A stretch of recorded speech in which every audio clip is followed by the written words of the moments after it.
Okay, so I'm Meg Cohen. I introduced myself. I know a few of you came in a little later. I'm actually the program director for the PRCC program. I'm also an alum of the PR program. So I took the presentation skills class way back in the day, back in 2012, which seems forever ago.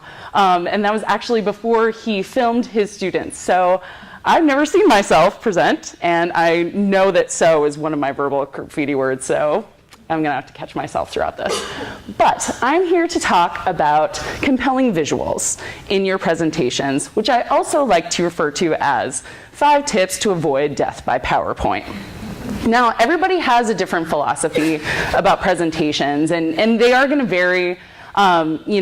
I don't happen to agree with how Microsoft PowerPoint seems to want to point you in certain directions. I think you need to fight against that. And so these are some of the tips that I think are really useful in terms of trying to get buy-in for what you're saying and having the PowerPoint really enhance your point and get buy-in from the audience. So the first question I would say to ask is, do you even need a PowerPoint? So many times it's just a knee-jerk reaction. Oh, I'm giving a presentation. I need some slides. That's not necessarily the case. You may be able to present with something with no visuals whatsoever. You could just present as is. There are plenty of other things you could use too. What else could you use to enhance a presentation? Props, exactly. Anything else? Handouts, exactly. Katie was talking about handouts before. You could even write on the board.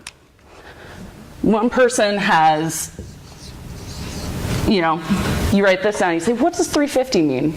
That means that there are actually 350 PowerPoint presentations going on any given second across the globe. How crazy is that?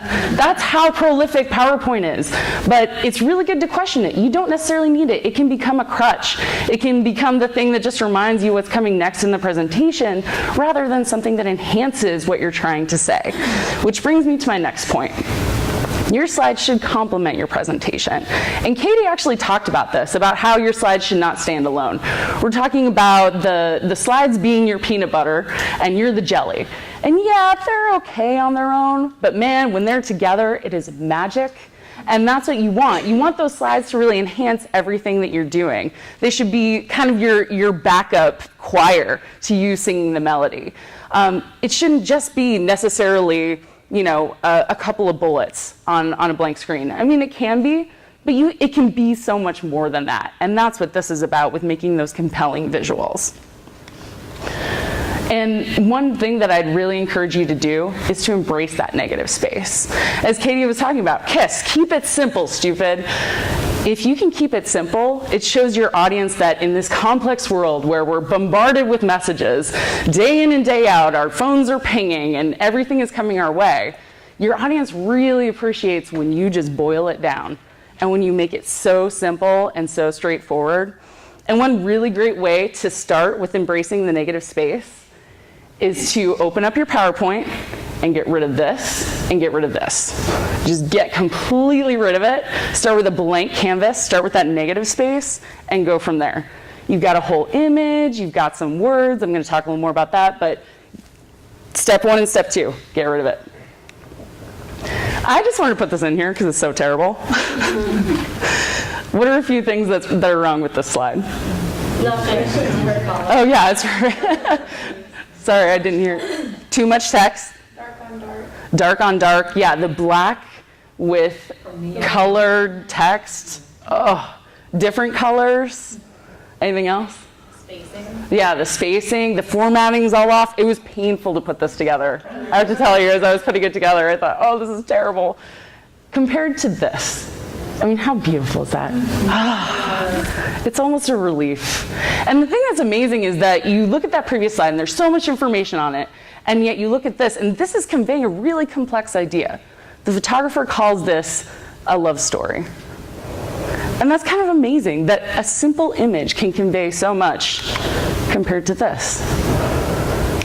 And you can embrace that power in your PowerPoints by using these images.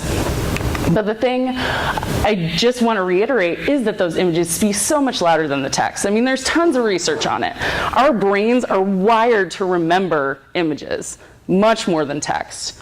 And just to show you what I mean, I could show you this. could show you this. They mean the same thing, but how much easier is it to just show you than to tell you? So keep that in mind. If you start writing your text down on the slide, think, is there a way I can show rather than telling? But it does require a little more time, requires a little more thought. You do need to attribute those images. So if there are people in your images, you need to worry about, the privacy. Have they given you permission? That's sort of why I stay away from people being in my images. But I also embrace Flickr Creative Commons. You may have seen that I cited all of the images here because they say that I can use the image as long as I attribute it to them. Because they're creating art and they want it to be shared with the world. They just want to get credit for it.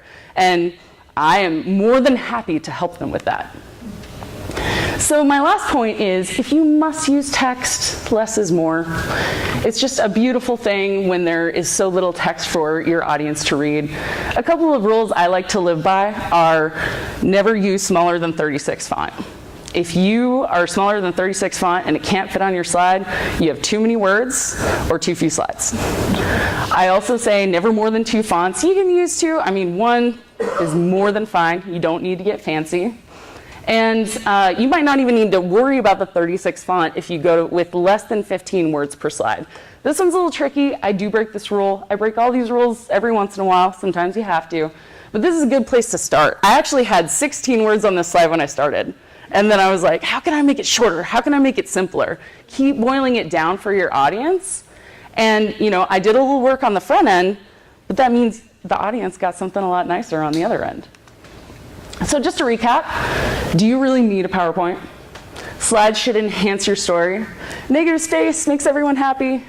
Images are better than text, and less text always.